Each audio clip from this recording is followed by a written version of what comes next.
ಎಲ್ರಿಗೂ ನಮಸ್ಕಾರ. 2024 ಏನು ಒಂದು 60-70 ದಿನ ಏನು ಟೈಮ್ ಉಳಿದಿತ್ತು. ಆ ಟೈಮ್ ಒಳಗೆ ನಾನು ಸುಮಾರು 109 ಟಿ ಇ ಟಿನ ಸ್ಕೋರ್ ಮಾಡಿದೆ. ಪೇಪರ್ 2 100% ಫೋಕಸ್ಸಿಂದ ನಾನು ಓದಿದೆ.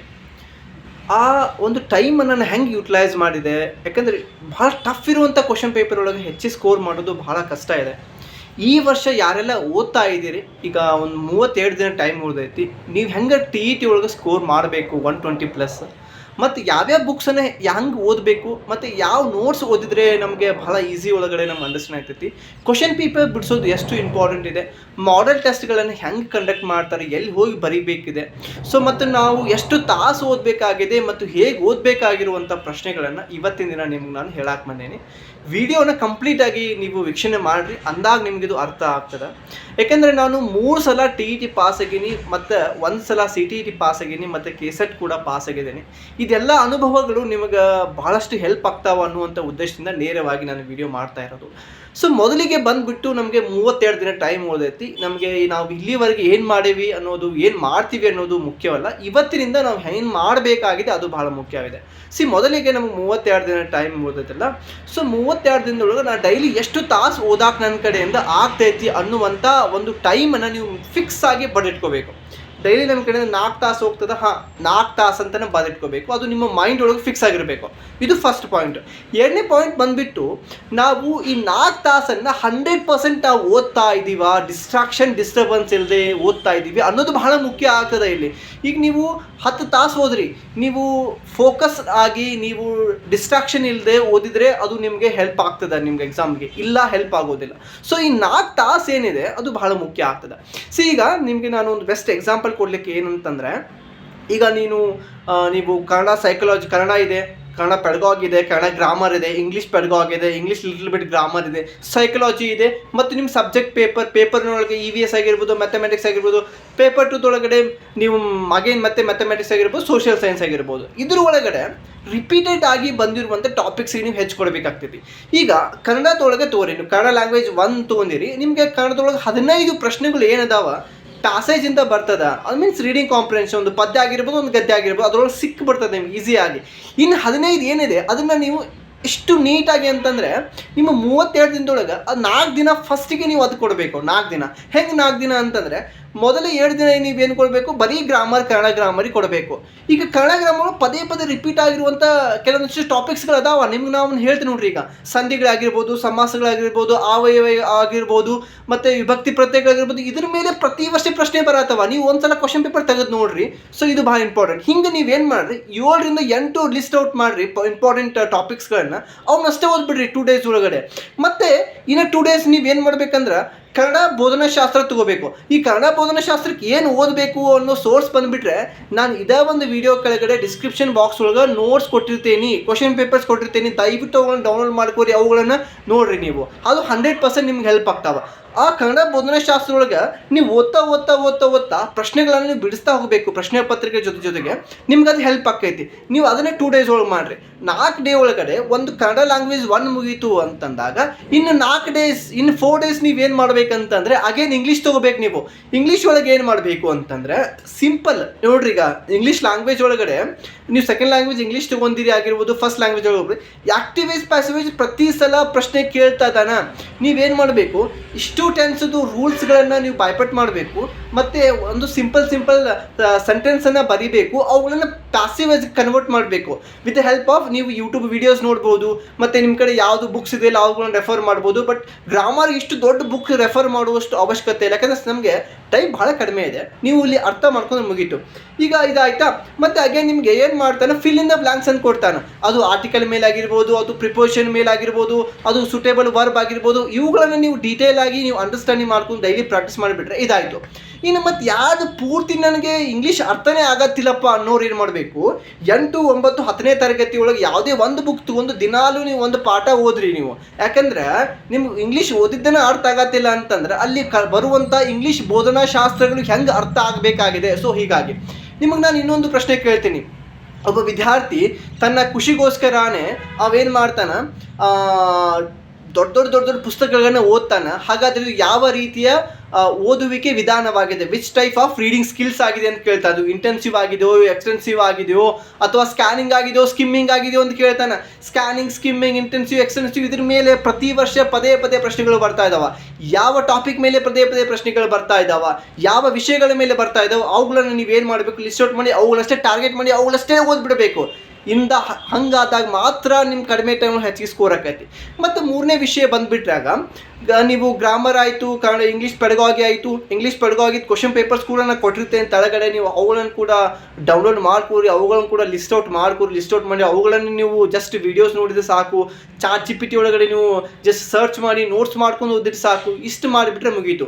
ಕನ್ನಡಗೆ 4 ದಿನ, ಇಂಗ್ಲೀಷ್ಗೆ 4 ದಿನ ಮುಗೀತು. ಅಲ್ಲಿ 8 ದಿನದೊಳಗೆ 2 ಲ್ಯಾಂಗ್ವೇಜ್ ಮುಗೀತು. ಸುಮಾರು ಒಂದು 60 ಮಾರ್ಕ್ಸ್ ಕವರ್ ಆಗುತ್ತೆ ನಿಮಗೆ. ಅವಾಗ ಅದನ್ನೇ ನೋಟ್ಸ್ ಮತ್ತೆ ರಿವಿಷನ್ ಮಾಡಿರಿ ನೀವು.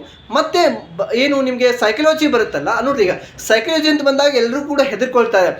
ಅಪ್ಲೈಡ್ ಕ್ವಶನ್ಸ್ ಕೇಳ್ತಾರೆ, ನಮಗೆ ಗೊತ್ತೇ ಆಗೋದಿಲ್ಲ, ಎಲ್ಲರೂ ಕೂಡ ಅದು ಭಾಳ ಡಿಫಿಕಲ್ಟ್ ಸಬ್ಜೆಕ್ಟ್ ಇದೆ. ಆ್ಯಕ್ಚುಲಿ ಡಿಫಿಕಲ್ಟ್ ಸಬ್ಜೆಕ್ಟ್ ಇಲ್ಲ. ಹಾಗೆ ನಿಮ್ಗೆ ನಾನು ಒಂದು ಎಕ್ಸಾಂಪಲ್ ಕೊಡ್ತೀನಿ ನೋಡ್ರಿ.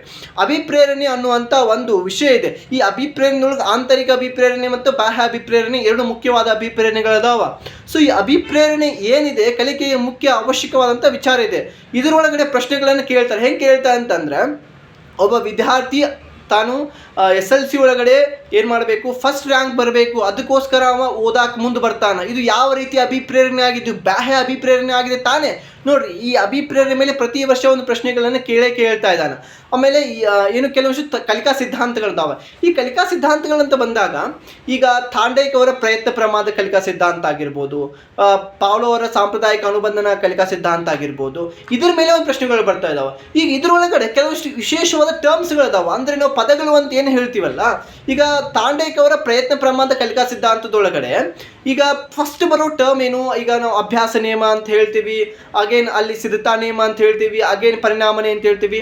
ಈಗ ಅಭ್ಯಾಸ ಮತ್ತು ಸಿದ್ಧತಾ ಮತ್ತು ಪರಿಣಾಮ ನಿಯಮದ ಮೇಲೆ ಪ್ರತಿ ವರ್ಷ ಪ್ರಶ್ನೆಗಳು ಬರ್ತಾ ಇದ್ದಾವೆ. ಅವುಗಳನ್ನೇ ನೋಡ್ಕೊಳ್ಳೋದು. ಹಂಗಂದ್ರೆ ಏನು, ಎದಕ್ಕೆ ಕೇಳ್ತಾ ಇದ್ದಾನೆ ಅಂತ, ಬೇರೆ ಏನು ನೋಡ್ಕೊಳ್ಳೋದಿಲ್ಲ ನೀವು. ಅಗೇನ್ ಈಗ ನೀವು ವೈಗೋಸ್ಕಿ ಅವರು ZPD ನೋಡ್ಕೊಂಡ್ಬಿಟ್ರೆ, ZPD zone of proximal development, ಅಭಿವೃದ್ಧಿ ಸಾಮೀಪ್ಯ ವಲಯ ನೋಡ್ಕೊಂಡ್ಬಿಟ್ರೆ ಅದ್ರ ಮೇಲೆ ಒಂದು ಪ್ರಶ್ನೆ ಬರ್ತಾ ಇದೆ. ಯಾಕಂದರೆ ಅದು ಬಹಳ ಮುಖ್ಯವಾಗಿದೆ. ಹಾಗೆ ನಿಮಗೆ ಕೆಲವು ಸ್ಕೀಮಾ ಅಂತ ಬರ್ತದೆ, ಅಸಿಮ್ಯುಲೇಷನ್ ಅಂತ ಬರ್ತದೆ, ಅಕೊಮೊಡೇಷನ್ ಅಂತ ಬರ್ತದೆ. ಹೌದು ತಾನೇ? ಇವುಗಳ ಮೇಲೆ ಈ ಟರ್ಮ್ಸ್ ಅನ್ನುವಂಥ ಏನದಾವಲ್ಲ ಮುಖ್ಯ ಪದಗಳು ಸೈಕಾಲಜಿ ಒಳಗೆ ಅದು ನೋಡ್ಕೋಬೇಕು.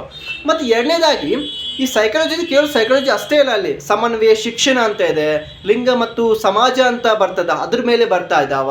ಮತ್ತು ಅದೇ ರೀತಿಯಾಗಿ ಈ ಇವ್ಯಾಲ್ಯುವೇಷನ್ ಅಂತ ಪಾರ್ಟ್ ಅಂತ ಏನಿದೆಯಲ್ಲ, ನಾವೇನು ಹೇಳ್ತೀವಿ ಏನು ಸಾಮಾನ್ಯವಾಗಿ ಫಾರ್ಮೇಟಿವ್ ಅಸೆಸ್ಮೆಂಟ್, ಸಮೇಟಿವ್ ಅಸೆಸ್ಮೆಂಟ್, ರೂಪನಾತ್ಮಕ, ಸಂಕಲನಾತ್ಮಕ, ನೈದಾನಿಕ ಪರೀಕ್ಷೆ ಮತ್ತು ಸಮಗ್ರ ಪರೀಕ್ಷೆ, CC ಕಂಟಿನ್ಯೂಸ್ ಕಾಂಪ್ರಿಹೆನ್ಸಿವ್ ಇವ್ಯಾಲ್ಯುವೇಷನ್ ಆಗಿರ್ಬೋದು. ಸೊ ಇವುಗಳನ್ನು ನೀವು ಹೆಚ್ಚಿಗೆ ಫೋಕಸ್ ಮಾಡಿಬಿಟ್ರೆ ಸ್ಕೋರ್ ಮಾಡ್ಬೋದು. ಇನ್ನು ನಿಮ್ಮ ಸಬ್ಜೆಕ್ಟಿಗೆ ಬರ್ತೀನಿ ನಾನು. ಸೋಷಿಯಲ್ ಸೈನ್ಸ್ ಅಂತ ಬಂದಾಗ, ಯಾರು ಸೋಷಿಯಲ್ ಸೈನ್ಸ್ ಅದಿರಿ, ಪೇಪರ್ 2 ಓದ್ತಾ ಇದ್ದೀರಿ, 8, 9, 10ನೇ ತರಗತಿ ಮೇಲೆ ನಿಮ್ಮ 40 ಪ್ರಶ್ನೆಗಳು ಬರ್ತಾವ. ಇನ್ನು 5 ಪ್ರಶ್ನೆಗಳು ಏನಿದಾವಲ್ಲ 6, 7 ಪುಸ್ತಕ ಮೇಲೆ ಬರತ್ತವ. ಸೊ ನೀವು ಹಿಂದಿನ ವರ್ಷದ ಪ್ರಶ್ನೆ ಪತ್ರಿಕೆಯನ್ನು ಗಮನಿಸಿದಾಗ ನಿಮ್ಗೆ ಗೊತ್ತಾಕೈತಿ. ನೋಡಿ, ಈಗ ಸಾಮಾನ್ಯವಾಗಿ ಪ್ರತಿ ವರ್ಷ ಒಂದು ಪ್ರಶ್ನೆಗಳನ್ನು ಕೇಳ್ತಾನೆ. ಶಾಸನಗಳ ಮೇಲೆ ಒಂದು ಪ್ರಶ್ನೆ ಕೇಳ್ತಾನೆ, ಒಪ್ಪಂದಗಳ ಮೇಲೆ ಒಂದು ಪ್ರಶ್ನೆ ಕೇಳ್ತಾನೆ, ಯುದ್ಧಗಳ ಮೇಲೆ ಒಂದು ಪ್ರಶ್ನೆ ಕೇಳ್ತಾನೆ. ಹಾಗೇನು ಸಮಾಜಶಾಸ್ತ್ರ ಅಂತ ಬಂದಾಗ ಸಮಾಜಶಾಸ್ತ್ರದ ಅಧ್ಯಯನಕಾರರು ಏನಿದಾರಲ್ಲ ಅವ್ರ ಮೇಲೆ ಪ್ರಶ್ನೆಗಳನ್ನ ಕೇಳ್ತಾರೆ. ಯಾವ ದೇಶಕ್ಕೆ ಸಂಬಂಧಪಟ್ಟಾರೆ, ಯಾವ ಪುಸ್ತಕ ಬರ್ತಾರೆ, ಒಂದು ಪ್ರಶ್ನೆಗಳೇ ಕೇಳ್ತಾ ಇದ್ದಾನೆ. ಇಲ್ಲ ನಿಮಗೆ ವ್ಯವಹಾರ ಅಧ್ಯಯನ ಅಂತ ಬಂದಾಗ ಈ ಬ್ಯಾಂಕ್ ಯಾವ ಪದ ಬಂದಿದೆ, ಮತ್ತು ಅದೇ ರೀತಿ ಬ್ಯಾಂಕಿನ ಅದರ ಪದದ ಅರ್ಥ ಏನು, ಹಣದ ಅರ್ಥ ಏನು, ಮತ್ತು ಸಾಮಾನ್ಯವಾಗಿ ಇನ್ನೂ ಒಂದು ಪ್ರಶ್ನೆಗಳನ್ನ ಕೇಳಿದ. ಲಾಸ್ಟ್ ಟೈಮ್ ಏನು ಕೇಳಿದಾನೆ ಅಂತಂದ್ರೆ, ಒಬ್ಬ ತಂದೆ ತನ್ನ ಮಗಳ ಮದುವೆಯ ಭವಿಷ್ಯಕ್ಕೋಸ್ಕರ ಯಾವ ರೀತಿಯಾದ ಖಾತೆನೇ ತೆರೀತಾನೆ ಅಂತ ನೋಡ್ರಿ, ಅಪ್ಲೈ ಮಾಡಿ ಕೇಳಿದ್ದಾನೆ. ಸೊ ಹಾಗೆ ನೀವು ನೇರವಾಗಿ ಪುಸ್ತಕದಿಂದನೇ ಓದಬೇಕು. ಸೊ ಪುಸ್ತಕದಿಂದ ಬರ್ತಾ ಇದ್ದಾವ, ನೀವು ಮುಖ್ಯವಾಗಿರುವಂಥ ವಿಷಯಗಳನ್ನು ಮಾತ್ರ ಹೆಚ್ಚಿಗೆ ಒತ್ತು ಕೊಡಬೇಕಾಗಿದೆ. ಜಾಗ್ರಫಿ ಅಂತ ಬಂದಾಗ ಜಾಗ್ರಫಿಲಿ ಕೂಡ ವೆರಿ ಇಂಪಾರ್ಟೆಂಟ್. ಈಗ ಯಾವ್ಯಾವ ಜ್ವಾಲಾಮುಖಿಗಳು ಯಾವ್ಯಾವ ದೇಶದಾಗ ಬರ್ತಾವ, ಮತ್ತು ಯಾವ ರೀತಿಯ ವಿಧದ ಜ್ವಾಲಾಮುಖಿಗಳು ಸುಪ್ತ ಆಗಿದಾವೋ, ಲುಪ್ತ ಆಗಿದಾವೋ. ಸೊ ಹಿಂಗೆ ನೀವೇನು ಮಾಡಬೇಕು, ಅವುಗಳನ್ನು ಅಪ್ರೋಚ್ ಮಾಡಬೇಕು.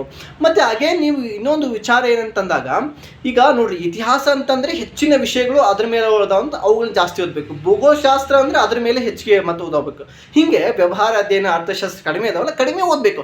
ಯಾವ ವಿಷಯ ಕಡಿಮೆ ಇದೆ ಅದ್ರ ಬಗ್ಗೆ ಕಡಿಮೆ ಓದಬೇಕು, ಯಾವ ವಿಷಯ ಹೆಚ್ಚಿಗೆ ಇದೆ ಹೆಚ್ಚಿಗೆ ಓದಬೇಕು. ಇನ್ನು ಏನು ಅದು ಬೋಧನಾಶಾಸ್ತ್ರ ಆಗಿರ್ಬೋದು, ಸಮಾಜಶಾಸ್ತ್ರದ್ದು ಅಥವಾ ಏನು ಸಮಾಜ ವಿಜ್ಞಾನದ್ದು, ಅದು ವೇರೆ ಈಸಿ ಇರ್ತದೆ. ಸೊ ನೀವು ಈ ಮೈಕ್ರೋ ಟೀಚಿಂಗ್ ಅಂತ ಏನು ಬರ್ತದ ಅದನ್ನು ಸ್ವಲ್ಪ ನೀವು ನೋಡ್ಕೊಂಡ್ಬಿಡ್ರಿ. ನೀವು ಆಲ್ರೆಡಿ ಕಲ್ತಿರ್ತೀರಿ ಬಿ ಎಡ್ ಒಳಗೆ, ಅದನ್ನ ನೋಡ್ಕೊರಿ. ಇನ್ನು ಯಾರು ವಿಜ್ಞಾನ ವಿಭಾಗದ ಶಿಕ್ಷಕರಾಗಬೇಕಂತ ಅನ್ಸಿರಿ, ಪಡೆಯಲಿಕ್ಕೆ ಹೊಂಟಿರಿ ಪೇಪರ್ 2 ಗಣಿತ ಮತ್ತು ವಿಜ್ಞಾನ, ನೀವು ಈಗ 6ರಿಂದ 12ನೇ ತರಗತಿ ಅಂತ ಹೇಳಿದ್ರೆ ಇಷ್ಟು ವಿಷಯ ಇದೆ, ಭಾಳ ವಿಷಯ ಇದೆ. ನೀವು ಅವನ್ನೆಲ್ಲ ನೋಡಕ್ಕೆ ಹೋಗಬೇಡ್ರಿ, ನಿಮಗೆ ಟೈಮ್ ಇಲ್ಲ. ನೀವು 8, 9, 10ನೇ ತರಗತಿ ಮತ್ತು 11, 12ನೇ ತರಗತಿಗಳು ಇರುವಂಥ ಪದೇ ಪದೇ ರಿಪೀಟೆಡ್ ಆಗಿರುವಂಥ ಕಾನ್ಸೆಪ್ಟ್ ಅಂದರೆ ಟಾಪಿಕ್ಸ್ಗಳು ಯಾವ ರಿಪೀಟಿಗೆ ಯಾವ ಲೆಸನ್ಸ್ ಒಳಗೆ ಅವನಷ್ಟು ನೋಡ್ಕೊಂಡ್ಬಿಡ್ರಿ. Plus question ಪೇಪರ್ಸನ್ನೇ ಬಿಡಿಸ್ರಿ. ಹಿಂಗೆ ಮಾಡೋದ್ರಿಂದ ನಿಮಗೆ ಈಸಿ ಸ್ಕೋರ್ ಆಕೈತಿ.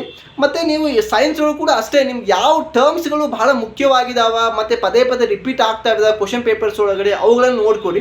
ಅಷ್ಟು ಮಾಡಿದರೆ ನೀವು ಹೆಚ್ಚಿಗೆ ಸ್ಕೋರ್ ಮಾಡ್ಬೋದು. ಮತ್ತು ನಿಮಗೆ ಇನ್ನು ಕೊನೆಗೆ ಹೇಳ್ತೀನಿ, ಈಗ ನೀವೆಲ್ಲ ಇಷ್ಟೆಲ್ಲ ಮಾಡಿ ಒಂದು 7 days ಬಿಫೋರ್ ಇವನ್ನೆಲ್ಲ ಮಾಡಿ ಮುಗಿಸ್ಬೇಕು. ಕೊನೆಗೆ ಮಾಡೆಲ್ ಟೆಸ್ಟ್ ಸೀರೀಸ್ಗಳನ್ನು ಕಂಡಕ್ಟ್ ಮಾಡ್ತಿದ್ದಾರೆ. ಈಗ ಧಾರವಾಡದೊಳಗಡೆ ಈ ಕೆಲವೊಂದಿಷ್ಟು ಇನ್ಸ್ಟಿಟ್ಯೂಟ್ಗಳು ಕಂಡಕ್ಟ್ ಮಾಡ್ತಾರೆ. ಸೊ ನೀವು ಅಲ್ಲಿ ಹೋಗಿ ಅಟೆಂಡ್ ಆಗ್ರಿ. ಗುಲ್ಬರ್ಗದೊಳಗೆ ಅಟೆಂಡ್ ಮಾಡ್ತಾರೆ, ಅಲ್ಲಿ ಹೋಗಿ ಮಾಡೆಲ್ ಟೆಸ್ಟ್ಗಳನ್ನು ಬರೀರಿ. ನೀವು ಹೋಗಿ ಬರಿಬೇಕು, ಅಂದಾಗ ನಿಮ್ಮ ಕಡೆ ಇರುವಂಥ ಸಾಮರ್ಥ್ಯಗಳು ಗೊತ್ತಾಗ್ತೈತಿ, ಪ್ರಶ್ನೆಗಳನ್ನು ಓದುವಂಥ ಕೌಶಲ್ಯ ಬೆಳಿತೈತಿ, ನಿಮಗೆ ಟೈಮನ್ನು ಅಡ್ಜಸ್ಟ್ ಮಾಡುವಂಥ ಒಂದು ಸ್ಕಿಲ್ ಬರಲಿಕ್ಕೆ ಸಾಧ್ಯ ಆಗ್ತೈತಿ. ಎಲ್ಲಿವರೆಗೆ ಇವೆಲ್ಲ ಏನು ಬರಂಗಿಲ್ಲ, ನೀವು ಮನೆಯೊಳಗೆ ಕುಂತು ನಾನು ಓದ್ತೀನಿ, ನಾನು ಮಾಡ್ತೀನಿ ಅಂತ ಏನು ಅದಿರಿ, ಅಲ್ಲಿವರೆಗೆ ನಿಮ್ಮ ಸ್ಕೋರ್ ಆಗಂಗಿಲ್ಲ. ಇದನ್ನು ನೆನಪಿಟ್ಕೊಂಡ್ಬಿಡ್ರಿ ನೀವು. ಖಂಡಿತವಾಗಲೂ ಕೂಡ ಮಾಡೆಲ್ ಟೆಸ್ಟ್ ಸೀರೀಸ್ ಭಾಳ ಇಂಪಾರ್ಟೆಂಟ್ ಇದೆ. 1 or 2 ಮಾಡೆಲ್ ಟೆಸ್ಟ್ ಸೀರೀಸ್ ನೀವು ಬರಲೇಬೇಕು. ನೀವು ಬರಲಿಲ್ಲ ಅಂತಂದ್ರೆ ಸ್ಕೋರ್ ಆಗೋದಿಲ್ಲ, ನೆನಪಿಟ್ಕೋರಿ. ಈ ಮಾಡೆಲ್ ಟೆಸ್ಟ್ ಸೀರೀಸ್ಗಳನ್ನ ಸ್ಪರ್ಧಾ ಕ್ಲಾಸಿಕ್ ಅವರಾಗಿರ್ಬೋದು ಮತ್ತು ಬೇರೆ ಬೇರೆ ಇನ್ಸ್ಟಿಟ್ಯೂಟ್ಗಳು ಮಾಡ್ತಿರ್ತಾರೆ. ದಯವಿಟ್ಟು ಕೂಡ ನೀವು ಅಲ್ಲಿ ಹೋಗಿ ಬರೀರಿ. ಬರೆಯೋದ್ರಿಂದ ನಿಮಗೆ ಒಂದು ಧೈರ್ಯ ಬರ್ತದೆ, ನಿಮ್ಮ ಕಡೆ ತಪ್ಪುಗಳು ಗೊತ್ತಾಗ್ತಾವ, ನೀವು ಎದ್ರೊಳಗೆ ವೀಕ್ನೆಸ್ ಅದಿರಿ ಅಂತ ಗೊತ್ತಾಗ್ತೈತಿ. ಸೊ ಹಿಂಗೆ ಮಾಡಬೇಕು. ಮತ್ತು ನಿಮ್ಮ ಸಾಧ್ಯವಾದ ನಿಮ್ಮ ಒಳ್ಳೆಯ ಸ್ನೇಹಿತರನ್ನ ಅವ್ರ ಜೊತೆ ಗ್ರೂಪ್ ಡಿಸ್ಕಷನ್ ಮಾಡಿರಿ. ಅವ್ರ ಜೊತೆ ನೀವು ಗ್ರೂಪ್ ಡಿಸ್ಕಷನ್ ಮಾಡೋದ್ರಿಂದ ನಿಮ್ಮ ಕಡೆ ಗೊತ್ತಿರುವಂಥ ವಿಷಯಗಳು ಅವ್ರಿಗೆ ಮಾಡ್ತೀರಿ. ಕ್ವಶನ್ ಪೇಪರ್ಸ್ ಅಂತ ತಗೋರಿ. ಈ ಪ್ರಶ್ನೆಗಳನ್ನು ನೀ ಹೆಂಗೆ ಅರ್ಥ ಮಾಡ್ಕೋತಿ, ನಾ ಹೆಂಗೆ ಅರ್ಥ ಮಾಡ್ಕೋತೀನಿ, ಈ ರೀತಿ ಹೆಂಗೆ ಓದಬೇಕು, ಯಾವ ರೀತಿಯಾಗಿ ನೀವು ವಿಚಾರ ಮಾಡ್ತೀವಿ ಅನ್ನೋದನ್ನು ನಿಮ್ಮಷ್ಟಕ್ಕೆ ನೀವೇ ಏನು ಮಾಡಬೇಕು, ಸ್ಟಾರ್ಟ್ ಮಾಡಬೇಕು. ಹಿಂಗಿದ್ದಾಗ ಮಾತ್ರ ಬರ್ತದೆ.